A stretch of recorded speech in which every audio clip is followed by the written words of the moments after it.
Muy buenas noches, distinguida teleaudiencia. Sí, con la música. Estamos nuevamente con ustedes en el programa Cultura Política de los 7 Ciudadanos, después de haber tenido una semana de descanso. Ustedes ya saben, por la festividad de la Virgen de la Candelaria, donde tuvimos ocasión el viernes 7 de la semana pasada de presentar, auspiciado por la Municipalidad Provincial de Puno, el libro Puno, el nacimiento de una pasión, donde se historia el germen, el surgimiento de el amor por los puneños hacia su danza folclórica a través del ejemplo pionero de la agrupación Puno de arte folclórico y teatro. Con lo dicho, nos vamos a nuestra editorial del día de hoy. Buenas, Ismaco. Buenas, Nuevamente, Nacho. después de Muchas 15 gracias. días. Buenas con todos ustedes. Nuestra editorial hoy, 14 de febrero, Día de la Amistad. Un abrazo a todos los que nos escuchan y nos miran. Vienen tiempos de síntesis dialéctica para los Estados Unidos de Norteamérica. Se cosecha lo que se siembra. Desde Aristóteles y especialmente en la filosofía de Hegel, los hechos y situaciones de la realidad se describen y explican desde sus momentos que conforman su tesis para luego pasar a su antítesis y finalmente al de síntesis. Los Estados Unidos de Norteamérica, desde sus gobiernos en el siglo pasado, han conformado un momento de tesis, construyendo como punta de lanza el actual sistema mundo. Toda la humanidad vive en este sistema mundo. Unos lo llaman globalización, otro sistema capitalista universal. Bueno, el nombre no es de importancia. Lo que sí importa es que los americanos del norte constituyen el eje y el centro de ese sistema. ¿Por qué? ¿Qué sucedió para que esto suceda? Ganaron las dos grandes guerras mundiales y tuvieron dominio en la llamada Guerra Fría. Participaron activamente, pero solapadamente, en la fragmentación de la poderosa Unión de Repúblicas Socialistas Soviéticas. Metió a su ejército donde consideraron que los intereses de su jefatura en este sistema mundo estaba en riesgo y en peligro su jefatura. Vietnam, Corea, todos los países del centro de América, especialmente Panamá. No se debe olvidar Irak, Afganistán y demás. Solo Europa se salvó de las balas norteamericanas, así como la China y la actual Rusia. Es el principal accionista en todas las organizaciones mundiales como la ONU, la OMS, etc. Introdujo su institución de ayuda humanitaria en casi todos los países del mundo, el llamado AID, Agencia Internacional para el Desarrollo, y con ello mantuvo su dominio en este sistema mundo. En este gobierno, su presidente actual, Donald Trump, y todo el poder del Estado norteamericano instalan su tiempo de antítesis. ¿Qué está sucediendo para que esto acontezca, para que esto suceda? Todos en el planeta Tierra estamos al tanto de ello, ya que somos parte de este sistema mundo. Estados Unidos cerró sus fronteras y expulsa inmigrantes indocumentados. Se sale de la ONU y del Pacto en París. Sube los aranceles a los productos de importación de otros países y amenaza hacerlo con otros países. Paraliza la acción de su poderosa Agencia Interamericana de Desarrollo y radicaliza su concepción de Estado burocrático e ineficiente y actúa en consecuencia. Su lema es Estados Unidos de Norteamérica para los estadounidenses. Somos el pueblo elegido por Dios. No aceptamos intromisiones de ninguna naturaleza. Mantener la pureza de la raza y las tradiciones sagradas, como que existen en Norteamérica solo dos géneros sexuales, hombre y mujer. No hay derecho a, por ejemplo, que las mujeres elijan si quieren tener y pueden procrear y cuidar hijos. Ellos son suficientes en sí mismos para ser felices. Debe prevalecer su autosuficiencia. En este escenario se viene vislumbrando en el tiempo un horizonte que configura la síntesis, una síntesis dialéctica para esta nación, sin olvidar que en pureza de verdad no existen norteamericanos de raza pura, ya que los nativos fueron colonizados o exterminados a punta de balazos y hoy existen para los turistas, reservas minúsculas. Son una mezcla de escoceses, de irlandeses, ingleses, mexicanos, italianos, japoneses, etcétera. Es todo un quilombo de razas de Estados Unidos. La pregunta es, ¿qué nación ajena a los Estados Unidos de Norteamérica no ha tenido hijos en ese país? El horizonte es que desde dentro y desde fuera de los Estados Unidos se impondrá la institucionalidad democrática del Estado-Nación. Y ello debe suceder con reformas sustantivas en su organización para producir y reproducir los bienes y servicios indispensables para la vida digna en todas las familias del planeta. Un horizonte de síntesis en la que la humanidad prevalece. En el recuerdo quedará la imagen del presidente Trump, que se pintó genuinamente de cuerpo y mente enteros como un ogro que pisó las reglas de juego de la democracia e intentó imponer su propio orden al estado de un gamanal dictador de la peor naturaleza. Esta ha sido nuestra opinión. Dicho, al revés y al derecho, quede entendido lo dicho. Bien, Gracias. Nos vamos ahora a nuestra historia, pero una historia que es un recuerdo de la falta de historia. Perú, población que no activa memoria, ignora su historia. En esta sección de historia del programa Cultura Política, cuyo objetivo es relatar hechos del pasado para contrastarlos y aprender lecciones que emanan del tiempo antiguo y emular acciones positivas, cambiaremos de argumento. Hoy haremos todo lo contrario. Afirmaremos en esta sección de historia que pese los peruanos a contar con hechos y acontecimientos de diversa índole, no tenemos historia que nos impacte, porque la historia peruana se ha vuelto para los peruanos en referente ajeno y distante. La historia peruana pertenece al pasado, volviéndose un funeral solemne, frío, rutinario y hasta pomposo.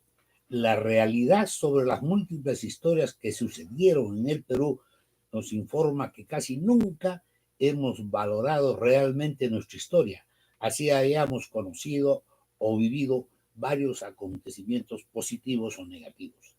El pasado no nos conmueve. Esta constatación no es paradoja. En la actualidad es obvio que la historia del Perú no nos impacta, porque no tenemos conciencia histórica como población. Y así, y sí, por alguna circunstancia surgiera alguna conciencia histórica, esta conciencia sería esporádica y endeble y día a día se diluiría y dispersaría. Se constata que la historia peruana se volatiliza básicamente en las mentes juveniles, que respecto del país no poseen más que relativos, contradictorios y hasta aleatorios sentimientos. Los jóvenes peruanos, nos preguntamos, ¿son los jóvenes peruanos patriotas que lucen valores cívicos o son entusiastas emprendedores a los que no les interesa el proyecto Perú y solo les interesa su proyecto personal? La juventud es lo último, antes que lo primero. Ella es solo medio y fin de sí misma y no les interesa el Perú. La verdad confirma que en el Perú, pese a que es un país de múltiples historias, no ha logrado que esas historias actúen como motor y combustible en la fragua de peruanidad, tanto para corregir lo negativo del pasado como para emprender tareas de afirmación de patria y de patriotismo, que eso es lo más importante. Si la historia no nos enseña entonces, ¿para qué tenerla presente si es referencia ausente? ¿Y por qué surge y domina en el escenario peruano la realidad de vivir sin historia y sin memoria social? Debido a que los gobiernos arrastran lastres, como por ejemplo no tener voluntad de restituir educación cívica en las aulas, omisión que permite constatar que los gobiernos desde los años 90 del siglo pasado no son endebles, sino innobles con la peruanidad. Una de las causas de que seamos ahistóricos es que ha crecido el desinterés de la población actual por fraguar personalidad social a través de la comprensión y crítica de las historias acontecidas en nuestro país. Además, Es insuficiente enseñar historia en las aulas, que se han convertido en espacios de lejanía repetitiva y distancia que no contrasta la realidad y no evidencia razón ni voluntad de constituir, de constatar, de formar memoria activa. ¿Y eso por qué? Porque lo que se enseña en las escuelas es casi la repetición de un velorio yerto, silencioso y nada significativo. La historia es pasado muerto y la memoria es recuerdo lejano, ajeno e inaplicable. Además, el poder manipulador que construye historias en el país ha tergiversado y ocultado la realidad, convirtiendo nuestra historia en remembranzas esporádicas, en protocolo y festín de calendario, donde solamente se solazan quienes detectan y usufructúan poder. Una consecuencia de nuestra realidad es que consintamos y vivamos una democracia endeble, donde la población observa impávida que los protagonistas que representan al Perú son personajes que usufructúan poder, capitalizando el pasado, encaramados en estrados, participando en desfiles y actuando como dueños de los hechos en los que no participaron. Las historias bélicas son rememoración y propiedad de marinos o militares, y las de contenido social son propiedad de autoridades de diverso jaez y retorcida calaña. Así, la historia de las instituciones en el Perú son propiedad de empleados y de asalariados que no se proyectan al pueblo. Vamos a un ejemplo. ¿Qué es para los peruanos del presente la heroica batalla de Arica? Si los que hoy la rememoran ensalzando el valor del coronel Francisco Bolognesi son reclusos de la corrupción y actores sociales del mal gobierno. Rememorar el pasado en manos de malos representantes es una caricatura que rememora falsamente y festeja desordenadamente. La historia oficial se ha vuelto un cuarto oscuro, iluminado periódica y falsamente por calendarios y fechas que celebran ciertas efemérides. Los malos representantes que significan actos históricos han convertido a la memoria histórica en un cadáver pleno de protocolos falsos, frívolos, idiotas. Esa contradicción entre representación y realidad nos hace olvidar toda la entrega de quienes construyeron Perú y lo defendieron. Lo que es peor, deteriora nuestra voluntad de crear patria a través de nuestros esfuerzos y del conocimiento de nuestra historia. El pasado es una película administrada por personajes antitéticos a Bolognesi, a Miguel Grau y al héroe de la Breña. Y así, en todos los hechos de nuestra lamentable cotidianeidad, diariamente estamos enterrando sentimientos y valores de peruanidad porque los poderosos de turno son repetitivos en la incompetencia y afirmativos en la salvaje corrupción. ¿Qué significa la historia cuando quienes la ensalzan son la antítesis de lo que predican, actuando como monigotes de la desvergüenza? Significa que la historia, si fuera recordada por personajes moralmente intachables y ejemplos de peruanidad, sería historia que reproduce autenticidad y sería profundo y verídico recuerdo y haría que la población se emocione y mimetice con quienes, siendo peruanos honestos, rinden tributo a la heroicidad pasada. Si así fuera, la población se contagiaría de emociones y efectivo realismo patriótico. Eso sería patriotismo con cultura y civismo y construiría una patria que recuerde con verdad y unción su historia por el verismo y por la réplica transparente de quienes la evocan disponiéndose a construir patria de verdad y no solo a realizar vocingleros, cantos y saludos a la bandera. Todas estas evidencias convertidas en razones de la sinrazón han producido un país desmemoriado, condenado a padecer el presente, tolerando el presente mediante memorias del acontecimiento desactivados de la actualidad que inducen a la pasividad y a no actuar. Por ello, aparejado al mal gobierno que padecemos, el desaliento y la indignación de las poblaciones peruanas va cavando fosas donde cada día se entierra la peruanidad.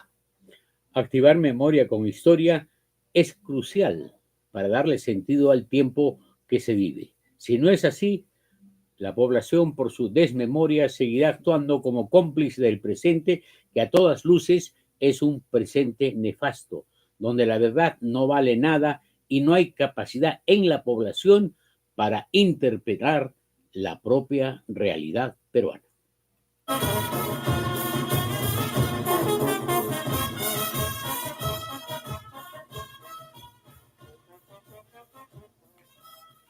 Bueno, nos vamos a nuestra tercera estación de conversación y vamos a hablar ahora sobre participación. ¿Y qué es la participación? La participación de la ciudadanía, Ismaco, se ha convertido en una metáfora política, es irónica e injusta, y sobre el San Benito de la participación se engaña a la población, donde los promotores, los trovadores, los que cantan la divulgación de la promoción de la participación son nefastos. No hay realmente una participación efectiva, porque eso significaría que la participación debe estar en la toma de decisiones y no solamente en el acompañamiento de planes ya establecidos y sabe Dios en qué circunstancias, porque hasta la planificación es críptica, oculta y armada por una serie de conocedores que saben más que la propia población, lo cual es negativo. Claro, el primer lineamiento de la Política Nacional de Salud de 1985, Nancho, decía movilización y participación comunitaria en todos los niveles de gobierno. Esta es la manera más significativa de poder ir construyendo, en este caso, un sistema de salud que sea respetuoso de los derechos humanos, de la equidad, de la justicia social. Y no solamente en el sistema de salud, sino en educación, bueno, en todo donde se compromete la participación de la población, claro, ¿cierto? Pero en este caso, este lineamiento era para el sistema de salud, ¿no? Yeah. Obviamente debería practicarse este hecho en todo el gobierno, en su poder ejecutivo, en su conjunto. Pero ¿en qué se basaba este lineamiento de política? Básicamente en la aceptación de un principio, de que quien conoce mejor un problema es aquel que lo vive cotidianamente y que lo enfrenta y le da algunas alternativas de solución para poder sobrevivir. Entonces, conoce la realidad el actor local. No la conocerá en términos de, digamos, metodología científica, ¿no? Pero sí la conoce existencialmente, sabe dónde están los problemas y por qué estos problemas suceden. De manera tal que este principio es clave para aceptar el proceso político de participación social o comunitaria en los sistemas, ¿no?, de gobierno. El otro tema sobre este asunto es que los sistemas son débiles, son endebles, porque la forma de entender una problemática social, cultural, ¿sí?, la hacen usando metodologías que marginan lo social y cultural, que es donde obviamente la población que vive el problema está sujeta a ella, ¿no? Si no la plantean en términos técnico-metodológicos de la ciencia pura y usan un lenguaje que aleja la descripción y el análisis de los problemas de su riqueza social cultural.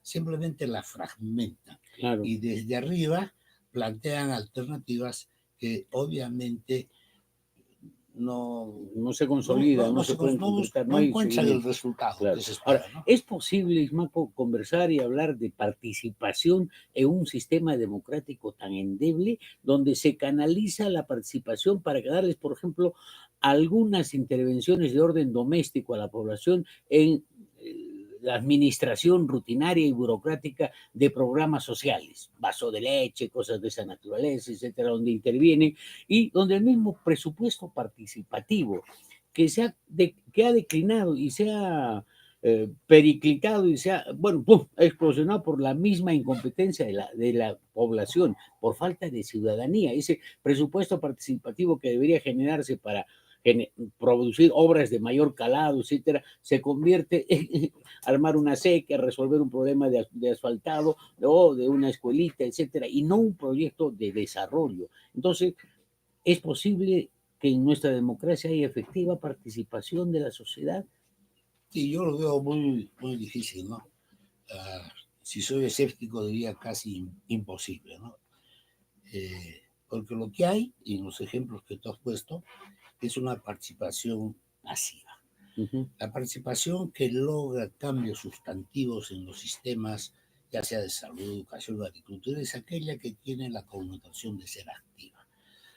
La diferencia entre lo pasivo y lo activo es que al enfrentar un problema, lo pasivo, que viene ya diseñado el problema, explicado, descrito por la tecnociencia del sistema, dice lo que hay que hacer es tal o cual actividad, con tal o cual estrategia, y por tanto lo que tienen que hacer ustedes es esto y esto y esto, aquello. Esos son los procesos de participación que hay ahora.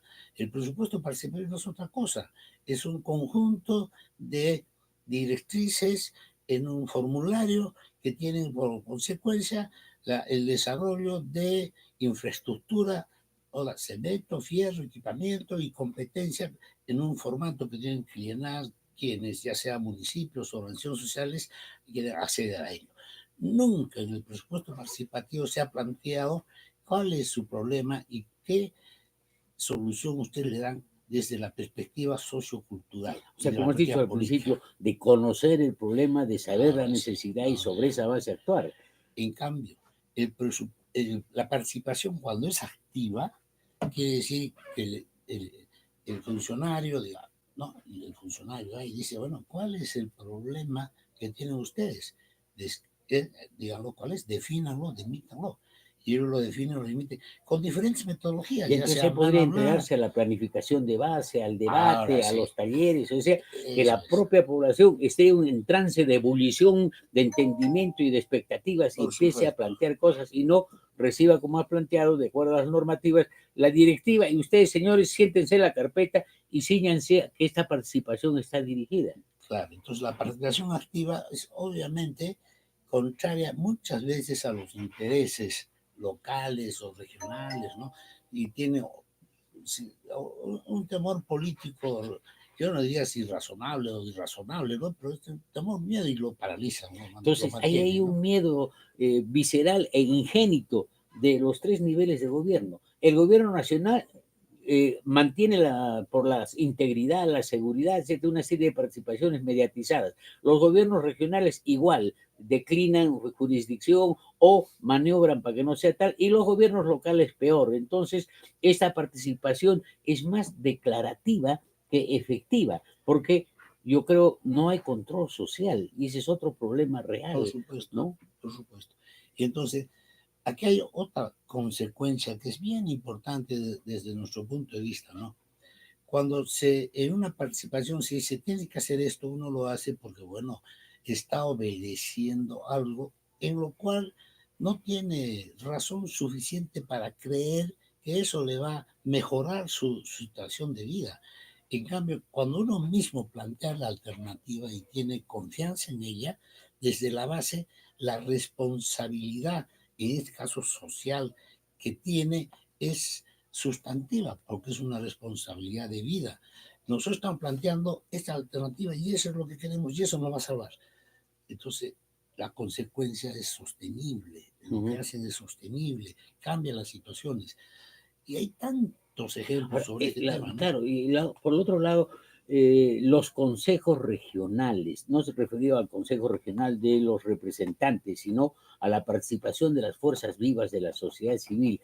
Y ahora tienen un rol mortecino, no se activan. Por ejemplo, en el caso del sur del país, no se activan unas reuniones de los gobiernos regionales del sur del país, se hace una situación declarativa a nivel de gobiernos regionales con una presidencia, pero estrictamente circunscritos, encadenados a las funciones ya establecidas de ejecución presupuestal y de propuestas, pero no hay inducción de nuevos pensamientos, de nueva energía dentro del aparato estatal. Y máxime, no se galvaniza ni motiva a la población para que efectivamente asuma retos y pueda participar. Entonces la participación se está convirtiendo en asuntos eventuales de referéndum, de consulta popular, de elecciones, etcétera, y todo eso es pues una rutina y en ese aspecto podríamos convenir de que la participación es una cuestión declarativa y más es una intervención puntual sobre ciertas cosas y no en lo ideal de que haya una participación donde el pueblo también empiece a cogobernar sin que obviamente sea demagógico, porque el pueblo tampoco tiene las condiciones adecuadas como para poder intervenir con calidad en ciertas cosas, ¿no? Claro, mirando hacia un horizonte de futuro, lo que tú dices es correcto, así va a ser. Este proceso de participación va a terminar, o sea, no existe prácticamente, ¿no? Un concepto de participación social activa, deliberada, responsable de todos los actores que hay en la propia comunidad. Pero acá lo interesante es que la participación social comunitaria, así como lo están planteando, que ellos delimitan su problema, lo describen, lo analizan y dicen qué es lo que hay que hacer, eso es en la base de la sociedad. Eso se hace en diferentes comunidades y se va construyendo como una pirámide, de abajo hacia arriba. Por tanto, los que toman decisiones ya en los gobiernos intermedios, hacia locales, municipios o gobiernos regionales, sus agendas tienen que ser cambiadas por este impulso que viene de abajo. Y eso es lo que nunca va a pasar, porque los impulsos que vienen de abajo son aniquilados o no existen, y lo que se impone es siempre lo de arriba. Y las reuniones que tienen entre varios alcaldes, o son para hacer proyectos de infraestructura y nada más. Y son directrices que vienen verticalmente desde los niveles centrales hacia abajo. O sea, el proceso de participación, no podríamos llamarle a lo que hacen, por ejemplo, el acuerdo nacional. Ahí se van, se ponen de acuerdo, pero ¿en qué?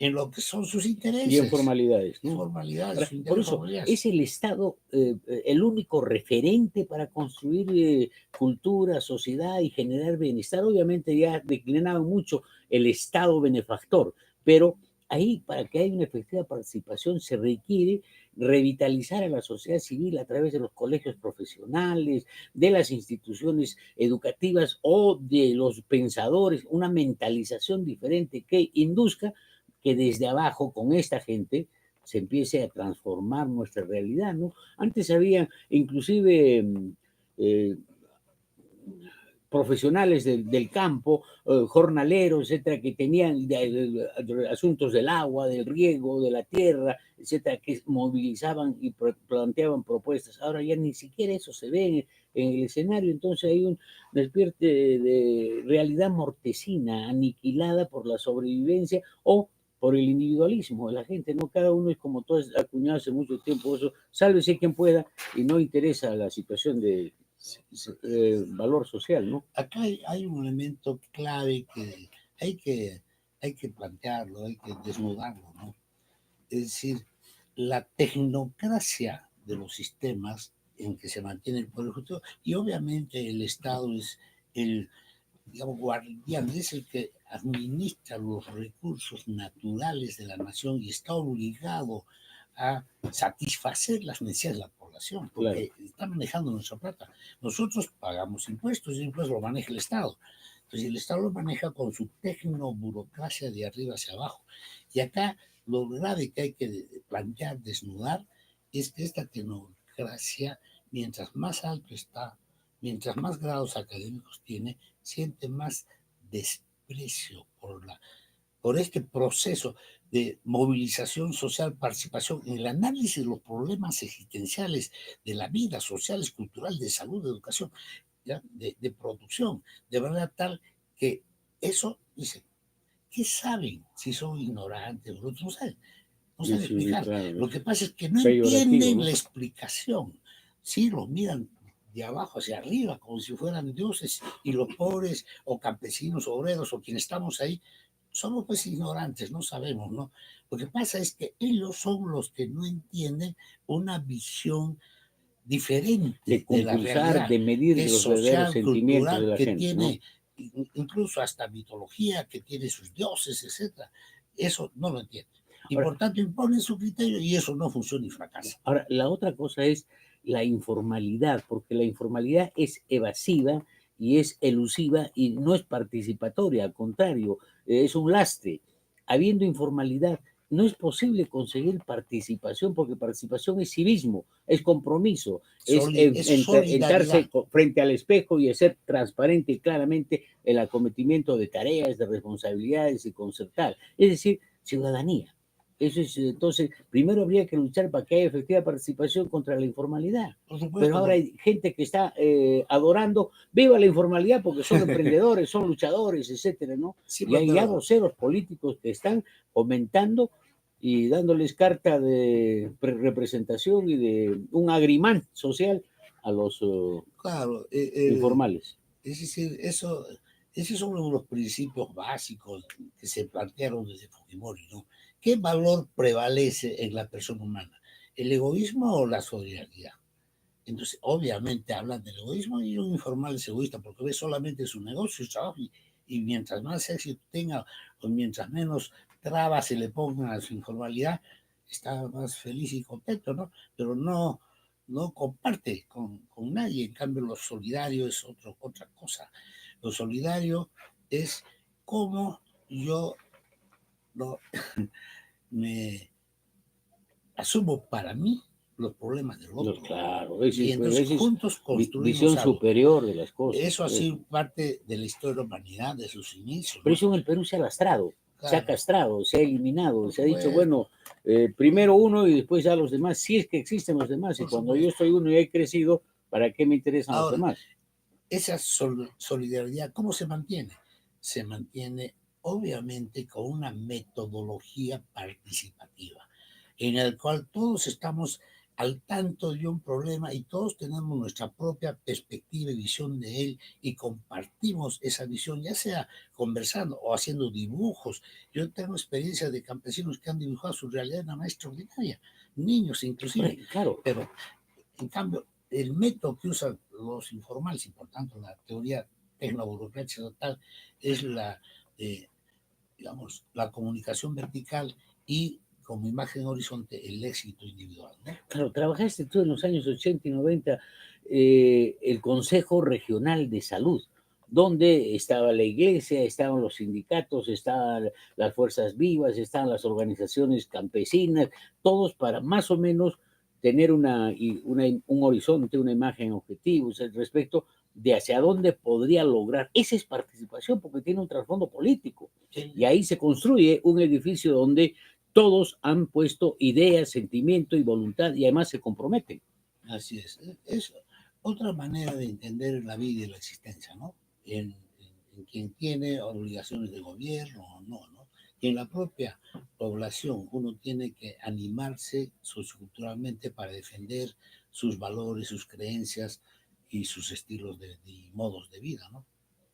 Eso es, bueno, en, en razón de la realidad que estamos viviendo, hablar de participación es una especie de estafermo, es decir, un espantapájaros ahí que a veces ahuyenta a las aves, pero que no nos hace realmente sentir que estamos laborando, construyendo país a través de una intervención crítica, social, analítica, propositiva e intervención permanente de la población con control político, con sentido de responsabilidad histórica y social, porque no hay eso, ¿no? Y entonces la participación ahora se ha convertido en intervención administrativa, doméstica, rutinaria de ciertos grupos organizados de la población, pero no hay la verdadera participación que tiene un componente político, Marco, tiene una ideología de intervención para mejorar las condiciones sociales en las que vive el país, ¿no es cierto? Así es. Bueno, como de costumbre, este es parte de una apertura para discutir y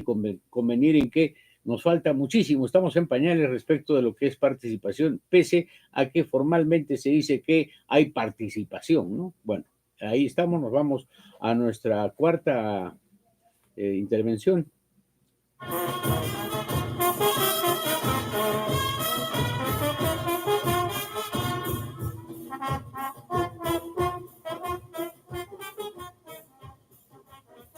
Bueno, vamos a la anécdota, pero en razón de que María Luisa está delicada de salud y no participa, vamos a armar una propuesta conjunta de biografía con su anécdota respecto del sujeto, del personaje que estamos biografiando.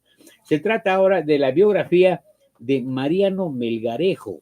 Quizá ustedes hayan oído hablar de Mariano Melgarejo, llamado por Max Derux, escritor e historiador francés, como un tirano romántico, y por los historiadores bolivianos como Manuel Frontaura Argandoña, Humberto Vázquez Machicado, y por el gran Alcides Arguedas y Díaz, como la excrescencia monstruosa y manifestación tipológica y patológica del tirano y del dictador bárbaro que actúa como un fin en sí mismo sin interesarle los daños colaterales que producía y provocaban sus acciones.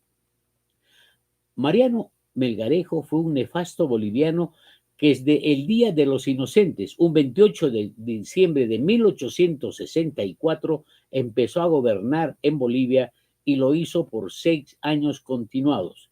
En ese lapso político inició y propició la decadencia de Bolivia, disminuyendo el tamaño territorial de ese país en más de 130.000 kilómetros cuadrados al ceder, más exactamente al donar sin mayor aspaviento en los territorios del Mato Grosso y del Acre a Brasil. Y en el colmo de su impericia de gobernante autorizó a que a solicitud del gobierno de Chile se instalara en La Paz una misión diplomática chilena, a la que Melgarejo recibió con su ingenuidad provinciana como si le fuera un legado pontificio. Y luego, imagínense qué tal desastre y disparate, nombró como ministro de Relaciones Exteriores de Bolivia en Chile al chileno Ananías Méndez, que actuó bajo las consignas del más protervo enemigo del Perú, como fue Diego Portales.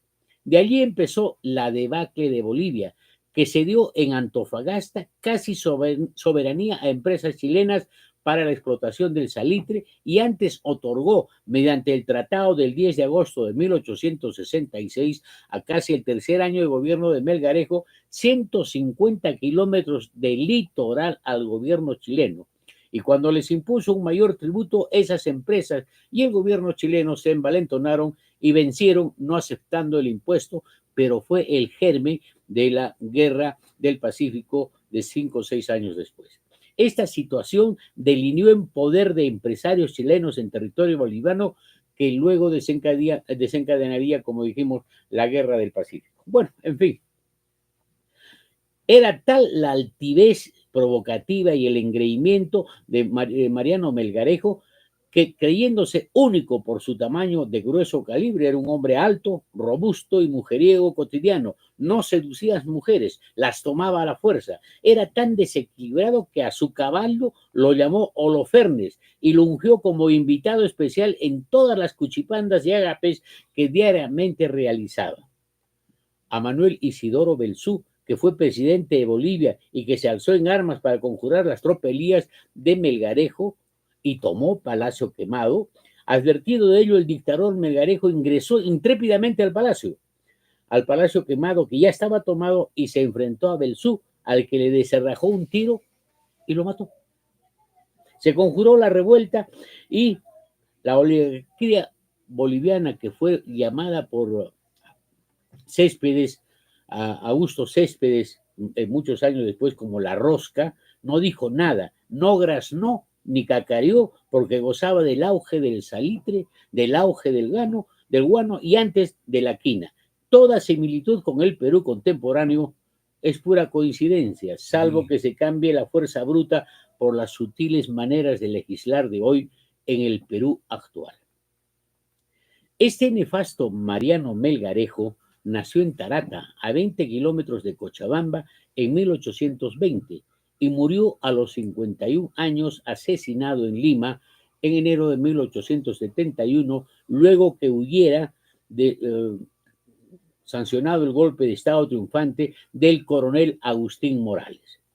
Su asesinato se perpetró como venganza porque fue actor protagonista de una cruenta, brutal y exterminadora dictadura que causó más de un colapso en la institucionalidad democrática del país boliviano, que en ese tiempo tenía soberanía marítima y extenso litoral y ganaba con el salistre y con el guano. El guano no solamente era de las islas guaneras del Perú, sino también había eso en el litoral boliviano. Al respecto, el notable escritor cochabambino Joaquín Aguirre Lavallén, en su libro Guano Maldito, que está en algunos lugares de mi biblioteca, relata las tribulaciones que el eventual recurso del guano le acarreó a Bolivia, por el enriquecimiento ilícito, la venalidad del Estado y la prolija disposición de Mariano Melgarejo para que esto sucediera. Un dictador negativo que causó la destrucción de Bolivia. Y aquí viene la anécdota. Cuando Joaquín Aguirre Lavallén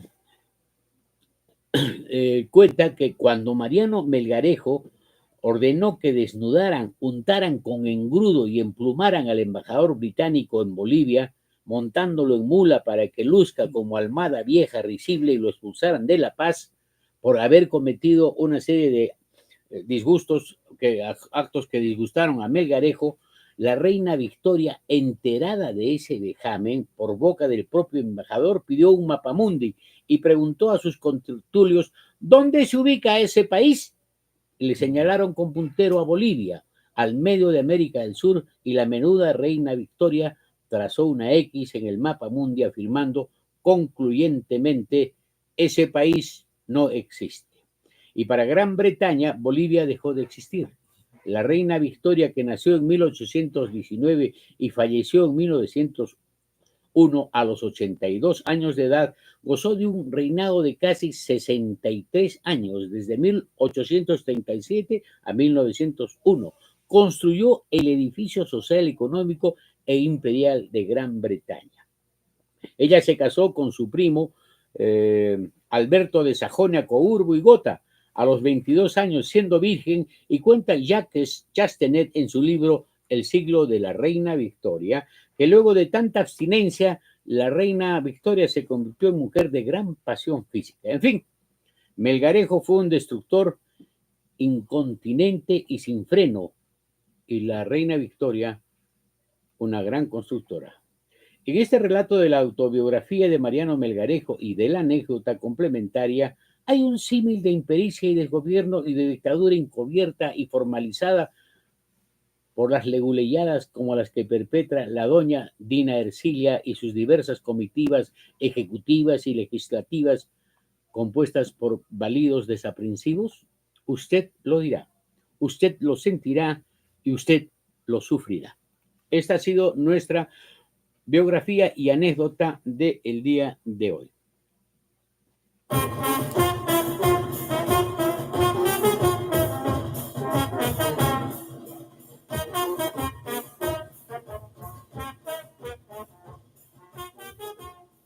Vamos a leer un extracto de un extenso poema muy lúcido, muy transparente, de un manejo muy especial del lenguaje, de Eduardo Chirinos Arrieta, limeño, que nació en 1960 y falleció a los 56 años de edad de cáncer en Estados Unidos.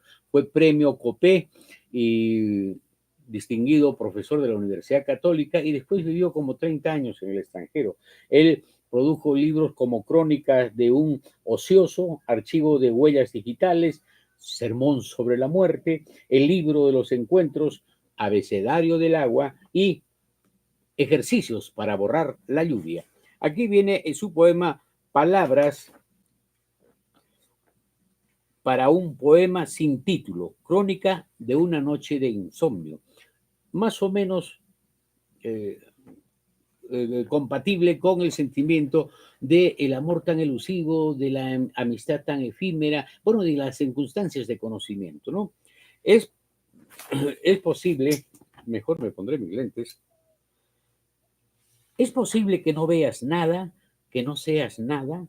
Anoche no he dormido mucho, me pasé horas contemplando la ventana. La oscuridad no lograba disipar la música que acompaña la noche. La noche no lograba disipar la visión de una pared en cuyo centro hay otra ventana. Esa ventana es un vacío que se extiende hasta el más profundo sueño. No hay ningún vacío, no hay ningún sueño, solo tu memoria que saquea los recuerdos, solo tu memoria que los aplasta y deshace bajo el peso del silencio. Tu boca destruye un helado de chocolate que chorrea en tu blusa. Tu boca acaricia mi boca, una ventana y otra vez el gato. Su elasticidad envidiable, sus deseos de invadir mis territorios, desde el deseo de maullar hasta la aparición de su hembra. Vamos, empecemos de nuevo. Un rebaño, dos rebaños. Tú nunca supiste contar. Te ríes, nos reímos y bajamos a contemplar el mar, el mismo que contemplamos desde niños, el mismo que ahora lame nuestros pies en la orilla. ¿Qué es la orilla?, preguntaste. La orilla es el espejo donde nos amamos, te dije. La noche resulta demasiado larga. No se oye más que el claj de un autobús y el confuso entrechoque de maderas amontonadas en una construcción. Ahora puedo confesarlo. Amo tu recuerdo. Es como si jugara con tu voluntad, pero aún así te impones. Las sábanas están sucias, los zapatos necesitan lustrarse, las medias no hacen juego. Pero he escalado muros de piedra y he hallado tus ojos. He escalado tus ojos y he hallado tu alma en la escalinata. Parte del verso de nuestro querido poeta Eduardo Chirinos Arrieta. Con nosotros ha sido el programa y nos vamos hasta la próxima semana, ¿no?